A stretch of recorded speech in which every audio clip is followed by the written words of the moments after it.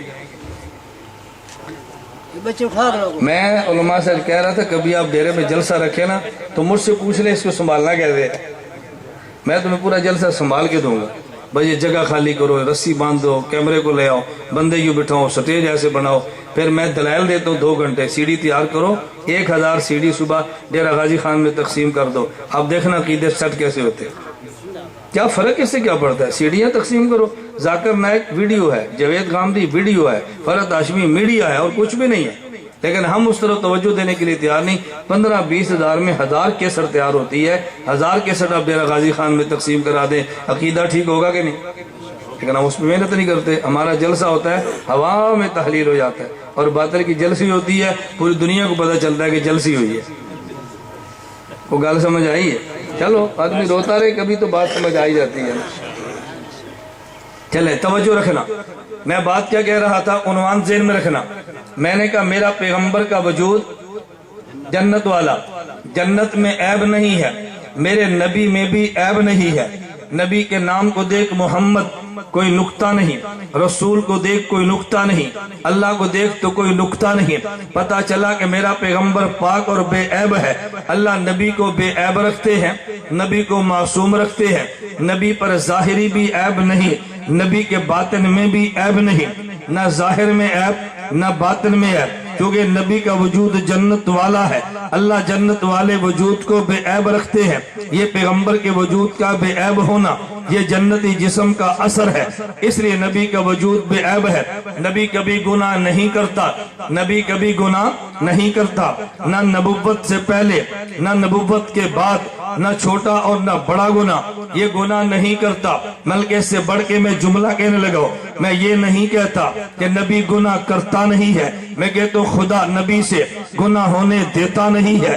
میں یہ نہیں کہتا نبی گناہ سے بچتا ہے, میں کہتا ہوں خدا نبی کو گناہوں سے بچاتا ہے. میں اس پہ مثال دیتا ہوں, جس طرح دنیا میں ایک بچہ آتا ہے وہ گرمی اور سردی سے بچتا نہیں ہے, بلکہ ماں اسے گرمی اور سردی سے بچاتی ہے. اگر یہ بچہ دنیا میں خود آتا تو سردی اور گرمی سے بچنا اس کے ذمہ ہوتا, یہ آیا نہیں ہے, اس کو ماں نے جنا ہے. تو جس ماں نے جنا ہے اسے سردی اور گرمی سے اس بچے کو بچانا بھی ہے. نبی اپنے سر پہ نبوت کا تاج رکھتا نہیں ہے, خدا اس کے سر پہ تاج نبوت سجاتا ہے تو پھر خود نبی کو بچاتا ہے. خدا تاج نبوت نبی کے سر پہ سجاتا ہے تو نبی کو پھر گناہوں سے بچاتا ہے. اگر نبی کے ذمہ بچنا ہوتا تو معاملہ اور تھا, یہ خدا کے ذمہ بچانا ہے اس لیے معاملہ اور ہے. نبی سے کبھی بھی گناہ کبھی بھی گناہ نہیں ہوتا۔ نبی کی ذات کو خدا نے معصوم رکھا ہے، نبی کا ظاہر بھی بے عیب ہے، میرے نبی کا باطن بھی بے عیب ہے، کیونکہ وجود جنت والا جو ہے۔ آگے چلیے، ہم نے جنت کے بارے میں حدیث کو پڑھا ہے، تو جنت میں نیند نہیں ہے، جنت میں نیند نہیں ہے، تو پھر چاہیے یہ تھا کہ نبی کے اوپر بھی نیند نہ آتی، لیکن نبی کا وجود اگرچہ جنت والا ہے لیکن رہتا جو کہ دنیا میں ہے، دنیا کے ماحول کی وجہ سے نبی پہ نیند آئی ہے، اور جنت کے وجود کی وجہ سے پیغمبر کے قلب اثر میں کبھی نیند نہیں جاتی۔ صحیح بخاری میں روایت موجود ہے، رسول اللہ صلی اللہ علیہ وسلم نے تہجد پڑھے، پھر سو گئے، اٹھ کے وطر پڑھے اور وضو نہیں کیا۔ امی عائشہ نے عرض کیا، یا رسول اللہ اتنام قبل ان توترا، حضور آپ نے وطر پڑھے اور آپ پہلے سو گئے، اٹھ کے وطر پڑھے اور آپ نے وضو کیا ہی نہیں ہے۔ امی عائشہ رضی اللہ عنہا نے جملہ کہا، قیامت تک آنے والے مسلمان کو سبق اور درس ملا ہے، اسی وجہ سے خدا امی عائشہ کو نکاح میں، نبی کے نکاح میں لائے ہیں۔ خدا نے مدینہ مکہ میں نبی کو خدیجہ دی ہے، وہاں کی ضرورت خدیجہ تھی، خدا نے مدینہ میں میرے پیغمبر کو عائشہ دی ہے، ادھر ضرورت عائشہ کی دی۔ اللہ کے نبی کو مکہ مکرمہ میں ایسی عورت چاہیے جو دولت والی بھی ہو، پیغمبر کو ایسی عورت چاہیے جو وجاہت والی بھی ہو، ایسی عورت چاہیے جو بڑے خاندان والی بھی ہو، ایسی عورت چاہیے کہ جو سنجیدہ بھی ہو، ایسی عورت چاہیے جو تجربہ کار بھی ہو۔ خدا نے انتخاب امی خدیجہ کا کیا ہے، جب پوری امت مخالف تھی، خدیجہ نبی کو سہارے دے رہی تھی۔ حضور نے اعلان نبوت کے بعد پھر تجارت نہیں کی، مال خدیجہ کا ہے، خرچ نبی کی ذات پہ ہوتا ہے۔ ارے گوت خدیجہ کی ہے، تسلی میرے محمد کو ملتی ہے۔ تو مکہ میں جو چاہیے تھی خدا نے خدیجہ دی ہے، اور مدینہ میں جو چاہیے تھی خدا نے عائشہ دی ہے۔ اب احکام کے نزول کا زمانہ ہے، اب ایسی عورت چاہیے کہ جس کی عمر تو تھوڑی ہو، حافظہ اس کا زیادہ ہو۔ ابھی عورت چاہیے کہ جس کی عمر میں تو چھوٹی ہو لیکن دماغ اس کا بڑا ہو۔ خدا نے انتخاب امی عائشہ کا کیا ہے، ایک نبی کی زندگی اندر کی ہے، ایک باہر کی ہے، ایک خلوت کی ہے، ایک جلوت کی ہے۔ کچھ مسائل عورتوں کے ہیں، کچھ مردوں کے ہیں۔ ایسی بچی چاہیے جو نبی سے گھر کے مسئلے سیکھے، امت کو سکھا دے۔ خدا نے عائشہ کا انتخاب کیا ہے۔ ایک بندہ کہتا ہے تو جی چھوٹی سی عمر ہے، میں نے کہا تو نے بیوقوف توجہ نہیں کی، یہ چھوٹی سی عمر کی نبی کے نکاح میں کیوں آئی ہے؟ یہ تو اس لیے آئی ہے کہ نبی سے پڑھے، امت کو پڑھا دے۔ جب تو اپنی بیٹی پڑھنے کے لیے سکول میں بھیجتا ہے، بتا تیری بیٹی کی عمر کیا ہے؟ کہا جی 5 یا 6 سال ہے۔ میں نے کہا مدرسے بھیجتا ہے، عمر کیا ہے؟ کہا جی 5 یا 6 سال ہے۔ میں نے کہا اپنی تعلیم کے لیے بیٹی کا انتخاب تو کرتا ہے جب عمر 6 یا 7 سال ہوتی ہے۔ جب خدا نے عائشہ کو نبی کے گھر میں پڑھنے کے لیے بھیجا ہے تو عمر بھی 6-7 سال ہے۔ جب امی عائشہ کا نکاح ہوا عمر 7 سال بنتی ہے، امی عائشہ کی رخصتی ہوئی عمر 9 سال بنتی ہے۔ حضور دنیا سے گئے ہے، امی عائشہ 18 سال کی بنتی ہے۔ میں اپنے لفظوں میں یوں کہتا ہوں، جب ریگولر داخلہ جب امی عائشہ نے داخلہ لیا ہے عمر 7 سال بنتی ہے۔ ریگولر تعلیم شروع کی ہے عمر 9 سال بنتی ہے، اور جب دوپٹہ پوشی ہوئی عمر 18 سال بنتی ہے۔ دوپٹہ پوشی کا مطلب کیا ہے؟ دوپٹہ پوشی کا معنی استادوں نے کہہ دیا بھی ہم نے پڑھا دیا جتنا پڑھانا تھا۔ جب نبی دنیا سے چلے گئے امی عائشہ کا استاد کون ہوگا؟ اب تو استاد جی دنیا سے چلے گئے، وحی کا دروازہ بند ہو گیا۔ امی عائشہ کو سند فراغت ملی ہے، عمر 18 سال بنتی ہے۔ میں نے کہا اعتراض کی کیا بات ہے؟ اور ایک بات توجہ سے سننا، میں ایک جلسے میں تھا، مجھے ایک چٹ آئی، اور جی دیوبند والے بچیوں کا جو مدرسہ بناتے ہیں اس کی دلیل کیا ہے؟ میں نے کہا امی عائشہ کا وجود ہے۔ کیا جن کی تعلیم کی دلیل ان کا نصاب کہاں سے ہے؟ میں نے کہا امی عائشہ سے ہے۔ مجھے کہتے ہیں وہ کیسے؟ میں نے کہا دیوبند کی ترتیب یہ ہے، جو بچی ایک دن میں سکول نہ گئی ہو اس کو مدرسے میں داخل کرو، 3 سال میں قرآن حفظ کرے، 1 سال میں گردان کرے، 1 سال میں اردو پڑھنا اور لکھنا سیکھے، 4 سال میں درس نظامی کرے۔ میں نے کہا کتنے بنے ہیں؟ کہتے ہیں جی 9 سال۔ کہتے ہیں کہاں سے لیے؟ میں نے کہا امی عائشہ کے در سے لیے۔ کہاں سے لیے؟ امی عائشہ کے در سے لیے ہیں، ہم نے وہاں سے 9 سال کا نصاب لیا ہے۔ میں نے کہا توجہ رکھنا، امی عائشہ نے سوال کیا ہے، یہ تو درمیان میں بات آ گئی۔ امی عائشہ رضی اللہ تعالیٰ عنہ نے سوال کیا ہے، امی عائشہ کی عمر کتنی تھی جب نکاح ہوا؟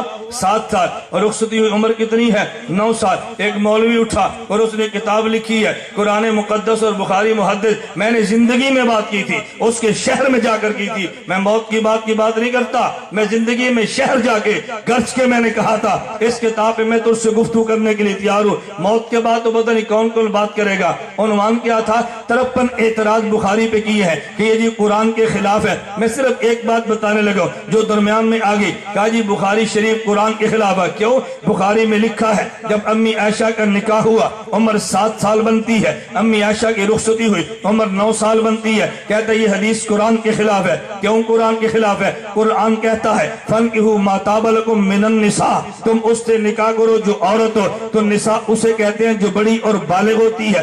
امی عائشہ تو 9 سال کی ہے, 9 سال کی بچی بالغ ہی نہیں ہے, یہ تو نساء بنتی ہی نہیں ہے. تو نبی نکاح میں کیسے آ گئی؟ ارے نکاح کے لیے ضرورت ہے عورت نساء ہو, اور نساء بالغ کو کہتے ہیں. امی عائشہ تو بچی ہے, ابھی نساء بنی ہی نہیں ہے, تو پیغمبر سے نکاح کیسے ہوگا؟ یہ قرآن کے خلاف ہے. میں نے کہا نا جناب نے آدھا قرآن پڑھا ہے, اگر پورا قرآن پڑھا ہوتا کبھی قرآن کے خلاف نہ کہتا. فرعون کے بارے میں معروف ہے, میں لمبی بات نہیں کہتا, فرعون کے بارے میں ہے. خواب دیکھی, نجومیوں نے کہا ایک بچہ پیدا ہوگا جو تیری خدائی کو ختم کرے گا, تیری حکومت کو توڑ دے گا. اس نے کہا پھر کیا کریں؟ انہوں نے کہا بچے قتل کرنا شروع کر دے. بچے قتل کیے, بچیاں زندہ رکھی. قرآن سے پوچھ قرآن کیا کہتا ہے؟ یہ فرعون کہتا ہے نقتل ابناءہم ونستحیی نساءہم. نابالغ بچے کو ابنا کہا, نابالغ بچی کو نساء کہا.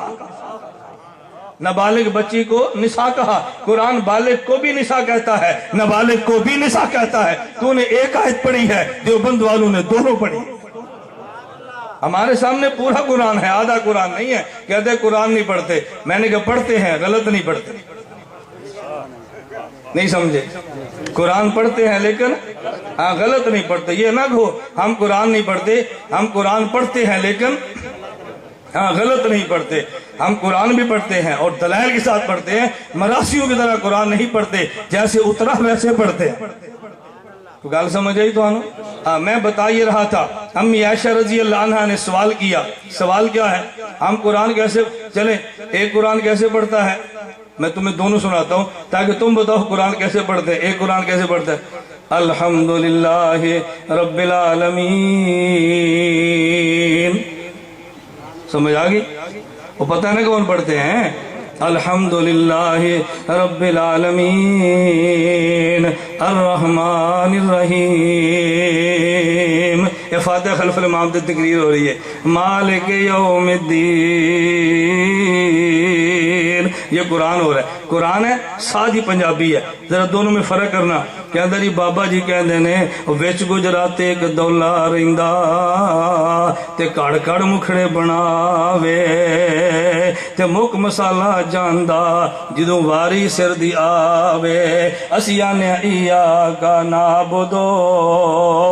لو یہ بتاؤ قرآن ہے یا پنجابی ہے؟ وہ گل سمجھ آئی؟ میں تمہیں کہہ رہا ہوں مجھے سر آتی ہے اور بحمدللہ میری اپنی سر ہے ترنم کی. ہم نے ترنم چھوڑ دی ہے امت کے دماغ میں عقیدہ اتارنے کے لیے. میں سرلی خطابت کر کے نا فی جلسہ 30,000 روپے کی ڈیمانڈ کر سکتا ہوں. چھوڑے زندگی کو, خدا اس زندگی اس دن سے پہلے موت دے دے جب بندہ دین کو دنیا کے لیے استعمال کرے. تو بات سمجھ آ رہی؟ یہ قرآن پڑھا جا رہا ہے, اللہ معاف فرمائے. یہ کون سا قرآن ہے؟ اب دوسرے کا سنا. نقل کرتے بھی ڈر لگتا ہے, اللہ معاف فرمائے. نقل کفر کفر نباشد. یہ مت کہو ہم قرآن نہیں پڑھتے. قرآن پڑھتے ہیں اور ٹھیک پڑھتے ہیں. میں بتا یہ رہا تھا, توجہ رکھنا. امی عائشہ نے پوچھا اتنام قبل ان توترا, اے اللہ کے پیغمبر, اے میرے نبی, آپ سوئے اٹھ کے وطر پڑھے, آپ نے وضو تو کیا نہیں, کیا بغیر وضو کے نماز ہو جاتی ہے؟